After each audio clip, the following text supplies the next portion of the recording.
बात की पूरी संभावना है कि वो खुद या उसका बेहतर विकल्प आप तक पहुंच ही जाए।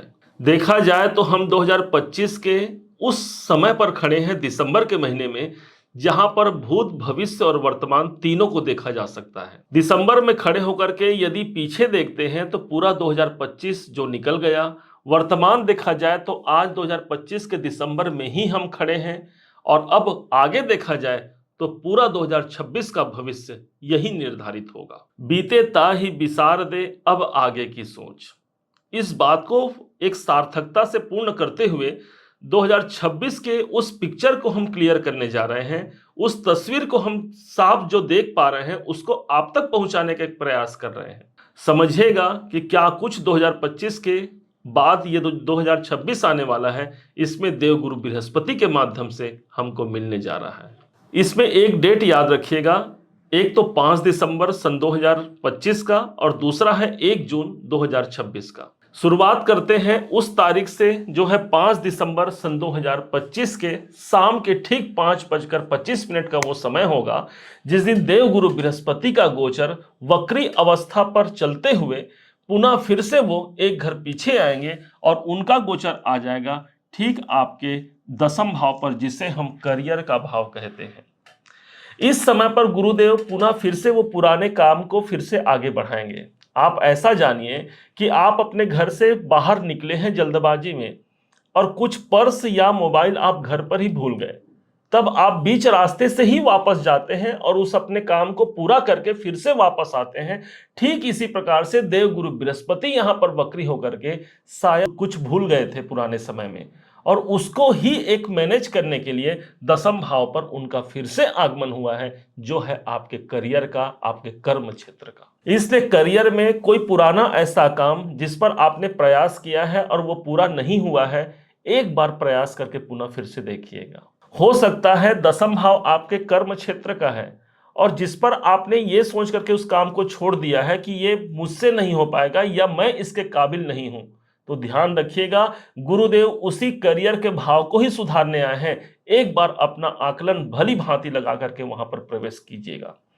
हमारा सबसे बड़ा कमी जो होता है ना, हम अपने आप पर ही भरोसा नहीं करते और यही भरोसा यहां पर दिलाने आए हैं देवगुरु बृहस्पति, जो करियर में एक बड़े बढ़ोतरी का अवसर हमको दिला जाएंगे। इनके पास जो पहली और पांचवी दृष्टि है और वो पहुंच रही है सीधे धन के भाव पर, जहां पर 7 नंबर की राशि है जो आपके धन का होता है। दोनों को यदि मिलान कर दिया जाए तो ये हमारा कर्म क्षेत्र और ये है हमारा पैसा, हमारा धन। अर्थात हम न सिर्फ अपने काम को भली भांति आगे बढ़ा पा रहे हैं, बल्कि वहां से धन की प्राप्ति भी एक अच्छे अनुपात में वहां से ले पा रहे हैं।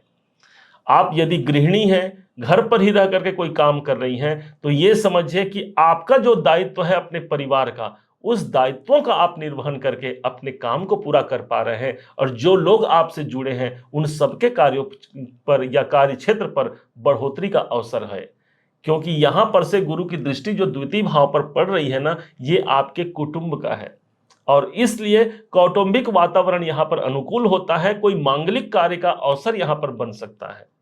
आपका काम यदि स्पीच से जुड़ा हुआ है, निश्चय जानिए गुरुदेव की दृष्टि का पड़ना आपके वाणी में एक अच्छा ओज पैदा करता है, जिससे हम अपने वार्तालाप को या अपने डील को हम भली भांति फाइनल कर सकते हैं।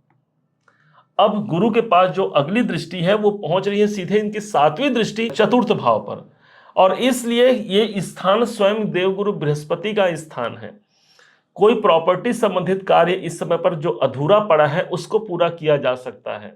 कोई डील नया फाइनल करना है उसको पूरा किया जा सकता है। आप घर खरीदना चाहते हैं, भूमि जमीन खरीदना चाहते हैं, कोई खुशहाली का वातावरण चाह रहे हैं, तो गुरु से बड़ा कोई खुशहाल ग्रह नहीं है, गुरु से बड़ा कोई शांतिदायक ग्रह नहीं है। अर्थात जीवन में भी वही शांति और संपन्नता हमको प्राप्त होती है। गुरु की अगली दृष्टि पड़ रही है सीधे छठे भाव पर और यही स्थान आपके नौकरी का है।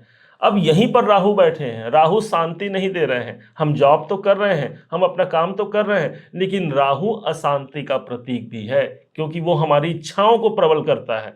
अब गुरु की दृष्टि का इस भाव पर पड़ना, छठे भाव पर पड़ना, एक तो राहु को अपने काबू में लेगा, दूसरे तरफ हमारे करियर में, हमारे जॉब में एक मनोनुकूल जॉब तक हमको पहुंचा जाएगा। या फिर वर्तमान जॉब में ही एक शांतिपूर्ण वातावरण को हम सुनियोजित ढंग से उसको प्राप्त कर पाएंगे, क्योंकि यह सुनिश्चित करता है देवगुरु बृहस्पति की दृष्टि जो हमारे छठे भाव पर हमको मिलने जा रही है। कोई कोर्ट केस चल रहा है, कोई शत्रु अधिक परेशान कर रहा है, यदि शरीर में रोग अधिक हो गए हैं, तो गुरु की दृष्टि का पढ़ना इन सबको हमसे मुक्त कराता है, दूर कराता है। अब अगला डेट प्रारंभ होता है 1 जून 2026 से लेकर के 31 अक्टूबर 2026 तक। इस समय पर देवगुरु बृहस्पति मार्गी होकर के प्रवेश कर जाएंगे आपके लाभ के घर पर। ध्यान रखिएगा, पहले ये हमारे कैरियर के भाव पर थे, अब पहुंच जाएंगे लाभ के घर पर। तो जो कुछ भी हमने अपने कर्म क्षेत्र पर अपनी उपलब्धियों को प्राप्त किया है, अब उसके लाभ लेने का अवसर आ गया, लाभ में वृद्धि लेने का अवसर आ गया।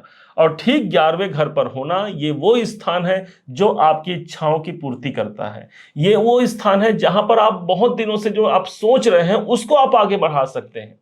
सोशल सर्कल से जुड़ा यदि आपका काम है तो उस काम को आप आगे बढ़ा सकते हैं। अब यहां से गुरु की दृष्टि पहुंचेगी सीधे तीसरे घर पर। तीसरे घर पर इसकी दृष्टि का आना अर्थात जीवन में कंपटीशन अधिक बने हुए हैं, उससे हम राहत पाते हैं। चैलेंजिंग सिचुएशन अधिक बने हुए हैं, उससे राहत पाते हैं। क्योंकि जब भी तीसरे घर पर कोई सौम्य ग्रह की दृष्टि आ जाए या स्वयं सौम्य ग्रह विराजमान हो जाए, तो वो हमारे तकलीफों का अंत करता है।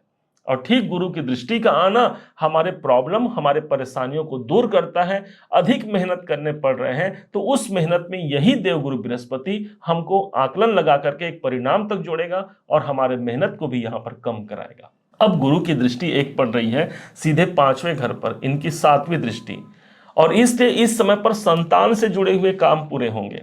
बच्चा चाह रहे हैं उस काम को आप पूरा कर सकते हैं। बच्चों के एजुकेशन कैरियर को लेकर के आप काम करने जा रहे हैं। अब यहां पर 5वां घर आपके शेयर मार्केट से जुड़े काम को पूरा करेगा, क्योंकि एकादश भाव इनकम का हो गया और पंचम भाव शेयर मार्केट, तो इनकम और शेयर मार्केट दोनों का दौर देखने को मिलेगा ना। आप यदि शिक्षा प्राप्त कर रहे हैं तो गुरु की दृष्टि का आना आपके शिक्षा में उन्नति दिला जाएगा।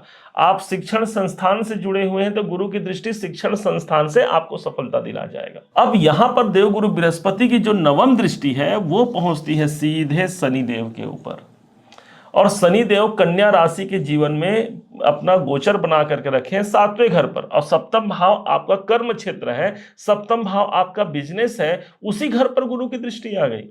तो इसलिए व्यापारिक जो काम है हमारे, वो अपने गति को प्राप्त करते हैं। देख कहां से रहे हैं ये इंपॉर्टेंट है, और ये देख रहे हैं लाभ के घर से, इसलिए लाभ और बिजनेस का योग बना दीजिए, तो लाभ हमारे बिजनेस से, हमारे कार्य क्षेत्र से हम निकाल करके ला पाते हैं। 7म भाव आपके दाम्पत्य जीवन का है, इसलिए दाम्पत्य जीवन संगिनी या जीवन साथी को लेकर के मन परेशान है या उसको लेकर के कोई मन अशांत चल रहा है, तो वहां पर एक शांति का वातावरण कायम होता है। बहुत से लोग विवाह के संबंधों को तलाश कर रहे हैं, तो ध्यान रखिएगा शनि और गुरु का ट्रांजिट ही हमको ये बताता है कि कौन सा घर आपका एक्टिवेट होगा।